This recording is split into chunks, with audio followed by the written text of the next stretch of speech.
Good morning 8th class. आज हम आपको वसंत का पाठ 3 करवाएंगे, जो है बस की यात्रा।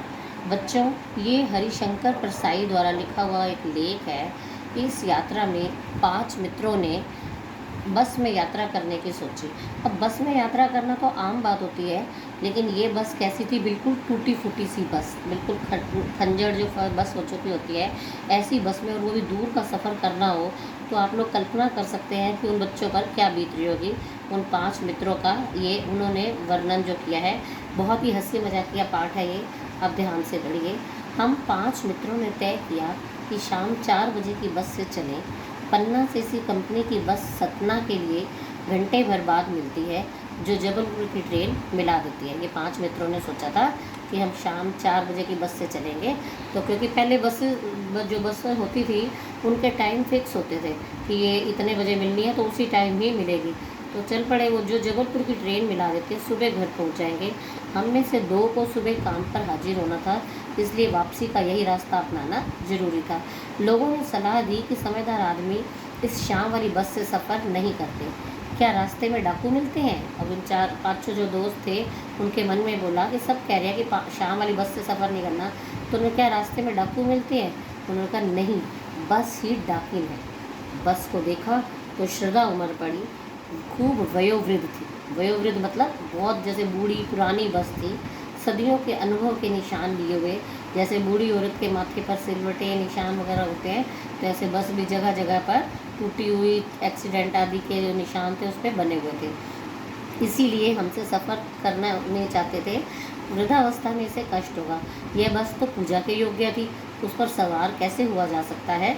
तो उनको लगा वाकई इस बस पे तो सवारी करना खतरनाक है। बस कंपनी के हिस्सेदार भी उसी बस से चले जा रहे थे। हमने उनसे पूछा, यह बस चलती भी है? क्योंकि इस पर कोई संभावना नहीं थी कि स्टार्ट होएगी। तो कहा ये चलती भी है। वह बोले, चलती क्यों नहीं है जी? जी अभी चलेगी। और ड्राइवर को तो अपनी सवारियाँ लेनी थी। तो कंडक्टर बोला कि हाँ, क्यों नहीं है। हमने कहा वही तो हम देखना चाहते हैं कि अपने आप चलती है ये। हाँ जी, और कैसे चलेगी? गजब हो गया, ऐसी बस और अपने आप चलती है। हमने आगा पीछा करने लगे। आगा पीछा करने लगे मतलब उस बस को अच्छी तरह से वो देखने लगे। तो डॉक्टर मित्र ने कहा, डरो मत, चलो, बस अनुभवी है, नई नवेली बसों से ज़्यादा विश्वसनीय है। तो कहता है नई बस में जाओगे, उसकी बजाय पुरानी बस है, ज़्यादा विश्वास के लायक है, हमें बेटों की तरह प्यार से गोद में लेकर चलेंगे। हम बैठ गए। जो छोड़ने आए थे वे इस तरह देख रहे थे जैसे अंतिम बार विदा दे रहे हैं। उनकी आंखें कह रही थी, आना जाना तो लगा ही रहता है, सो जाएगा राजा रंग फकीर। आदमी को कूच करने के लिए एक निमित्त चाहिए। निमित्त का मतलब साधन। ऐसे लग रहा था वो कुछ मुंह से बोल नहीं रहे थे। जो भी रिश्तेदार वगैरह आए हुए थे छोड़ने सबके, ऐसे लग रहा था जैसे आखिरी बार देख रहे हो, पता नहीं दोबारा इनको मिलेंगे या नहीं मिलेंगे। तो ये बस ही उनके मरने का साधन लग रही थी। खैर, इंजन सचमुच स्टार्ट हो गया, ऐसा जैसे सारी बस ही इंजन है। अब सारी बस ही इंजन क्यों लग रही थी? क्योंकि उस इंजन की आवाज़ इतनी ज़ोर से हो रही थी चलने की, ऐसे लग रहा था जैसे सारी बस में इंजन फिट हो गया और हम इंजन के भीतर बैठे हैं। कांच बहुत कम बचे थे, खिड़कियों के टूटे फूटे जो शीशे बचे हुए थे, जो बचे थे उनसे हमें बचना था। हम फ़ौरन खिड़की से दूर सरक गए, क्योंकि शीशे टूटे हुए कभी भी लग सकते थे। इसलिए हमें ऐसे इंजन चल रहा था, हमें लग रहा था कि हमारी सीट के नीचे ही इंजन है, क्योंकि वो खड़खड़ खड़खड़ आवाज़ कर रही थी। बस सचमुच चल पड़ी और हमें लगा कि ये गांधी जी के असहयोग और सविनय अवज्ञा आंदोलनों के वक्त अवश्य जवान रही होगी। उसे ट्रेनिंग मिल चुकी थी, हर हिस्सा दूसरे से असहयोग कर रहा था। यानी कि कभी उसका ब्रेक वाला हिस्सा, कभी इधर ड्राइव जो स्टीयरिंग व्हील था, तो किसी न किसी में तकलीफ हो ही रही थी। तो ऐसे लग रहा था ये सारे हिस्से एक दूसरे से असहयोग आंदोलन कर रहे हैं।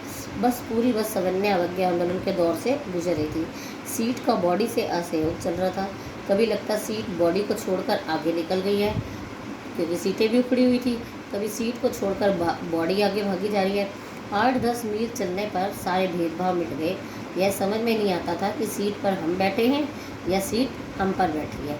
एकाएक बस रुक गई। मालूम हुआ कि पेट्रोल की टंकी में छेद हो गया था। ड्राइवर ने बाल्टी में पेट्रोल निकालकर उसे बगल में रखा और नली डालकर इंजन में भेजने लगा। अब मैं उम्मीद कर रहा था कि थोड़ी देर बाद बस कंपनी के हिस्सेदार इंजन को निकाल कर गोद में रख लेंगे और उसी नली से पेट्रोल पिलाएंगे, जैसे माँ बच्चे के मुंह में दूध की शीशी लगाती है। अब ये उसको लेखक को लगा कि ऐसा भी हो सकता है, अगर ये नली से पेट्रोल निकाल सकते हैं तो हो सकता है पेट्रोल डालें भी ऐसे, जैसे कि बच्चे के माँ दूध की बोतल लगाती है। खैर बस की रफ्तार अब 15-20 मील हो गई। मुझे उसके किसी हिस्से पर भरोसा नहीं था। ब्रेक फेल हो सकता है, स्टीयरिंग टूट सकता है। स्टीयरिंग समझते हैं जो आगे वाला गोल गोल होता है जहाँ ड्राइवर के पास। तो प्रकृति के दृश्य बहुत लुभावने लग रहे थे। दोनों तरफ हरे भरे पेड़ थे जिन पर पक्षी बैठे थे, पर लेखक को उनका मज़ा नहीं आ रहा था।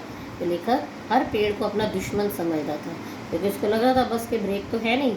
जो भी पेड़ आता डर लगता कि इससे बस टकरा जाएगी। मैं निकल जाता तो दूसरे पेड़ का इंतज़ार करता कि अब फंसे अब टक्कर होगी। झील दिखती तो सोचता कि इसमें बस गोता लगा जाएगी। एकाएक फिर बस रुक गई। ड्राइवर ने तरह तरह की तरकीबें की, पर वह चली नहीं। सविनय अवज्ञा आंदोलन शुरू हो गया था। कंपनी के हिस्सेदार कह रहे थे बस तो फर्स्ट क्लास है जी, यह तो इत्तेफाक की बात है। अब वो तो बुराई नहीं कर सकते थे अपनी बस की। कह रहे बस तो बड़ी मज़ेदार है, बस ये बात आज ही हो रहा है ऐसा। क्षीण चांदनी में, क्षीण का मतलब कमज़ोर, धीरे धीरे जो चांदनी थी उसमें वृक्षों की छाया के नीचे यह बस बड़ी दयनीय लग रही थी। लगता जैसे कोई वृद्धा थक कर बैठ गई हो। वृद्धा मतलब बूढ़ी औरत जैसे थक कर बैठ जाती है चांदनी में आराम करने, ऐसे बस रुक गई। हमें ग्लानि हो रही थी कि बेचारी पर लदकर हम चले जा रहे हैं। अगर इसका प्राणांत हो गया तो इस बियाबान में हमें इसकी अंत्येष्टि करनी पड़ेगी। प्राणांत हो गया मतलब उसने कहा अगर ये बस यहीं पे ख़राब हो गई तो हमें इसका सब कुछ संभालना पड़ेगा, इसका अंतिम क्रियाक्रम करना पड़ेगा इस बियाबान में। हिस्सेदार साहब ने इंजन खोला और कुछ सुधारा। बस आगे चल पड़ी। उसकी चाल और कम हो गई थी। वे थोड़ा धीरे चलाने लगे क्योंकि खराब बस थी। धीरे धीरे वृद्धा की आंखों की ज्योति जाने लगी। जैसे बूढ़ी औरत की आंखों की जो चमक धीरे धीरे चली जाती है, तो चांदनी में रास्ता टटोल कर वह बस भी धीरे धीरे और स्लो चलने लगी। आगे या पीछे से कोई गाड़ी आती दिखती तो वह एकदम किनारे खड़ी हो जाती और कहती जैसे ऐसे कह रही हो निकल जाओ बेटी, अपनी तो वह उम्र ही नहीं रही कि वो रेस लगा सके। खैर एक पुलिया के ऊपर पहुँचे ही थे कि एक टायर फिस करके बैठ गया। यही डर लग रहा था उन पांचों मित्रों को, और वही हुआ, टायर बैठ गया। वह बहुत ज़ोर से हिलकर थम गई। अगर स्पीड में होती तो उछलकर नाले में ही गिर जाती। मैंने उस कंपनी के हिस्सेदार की तरफ पहली बार श्रद्धा भाव से देखा। वह टायरों की हालत जानते हैं, फिर भी जान हथेली पर लेकर इस बस से सफ़र कर रहे हैं। उत्सर्ग की ऐसी भावना दुर्लभ है। कहते हैं ये जिसको पता भी है कि ये टायर जो है ये बिल्कुल ख़राब से टायर है और फिर भी उससे इतना लंबा सफ़र कर रहा है, इसे तो किसी क्रांतिकारी आंदोलन का नेता होना चाहिए। अगर बस नाले में गिर पड़ती और हम सब मर जाते तो देवता बाहें पसारे इसका इंतज़ार करते। कहते वह महान आदमी आ रहा है जिसने एक टायर के लिए प्राण दे दिए।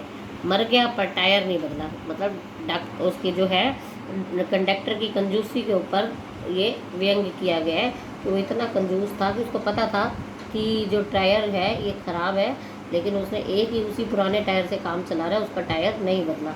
दूसरा घिसा हुआ टायर लगाकर बस फिर चल पड़ी। अब हमने वक्त पर पन्ना पहुंचने की उम्मीद छोड़ दी थी, क्योंकि इतनी धीमे गति से बस चल रही थी। उसको लगा कि हम पन्ना शायद पहुंच भी नहीं पाएंगे। पन्ना कभी भी पहुंचने की उम्मीद छोड़ दी। फिर क्या आगे, अब इतनी धीरे चल रही थी। उन्होंने कहा पन्ना तो क्या पहुँचेंगे, हम कहीं भी कभी भी पहुँचने की उम्मीद छोड़ दी कि हम किसी जगह पहुँचेंगे। ऐसे लग रहा था रास्ते में मर जाएंगे। लगता था ज़िंदगी इसी बस में गुजारनी है और इससे सीधे उस लोक को प्रयाण कर जाना है। प्रयाण कर जाना मतलब चले जाना है। इस पृथ्वी पर उसकी कोई मंजिल नहीं है। हमारी बेताबी मतलब बेचैनी, तनाव सब खत्म हो गए। कोई चिंता नहीं थी। हम बड़े इत्मीनान से घर की तरह बैठ गए कि अब तो जो होगा देखा जाएगा।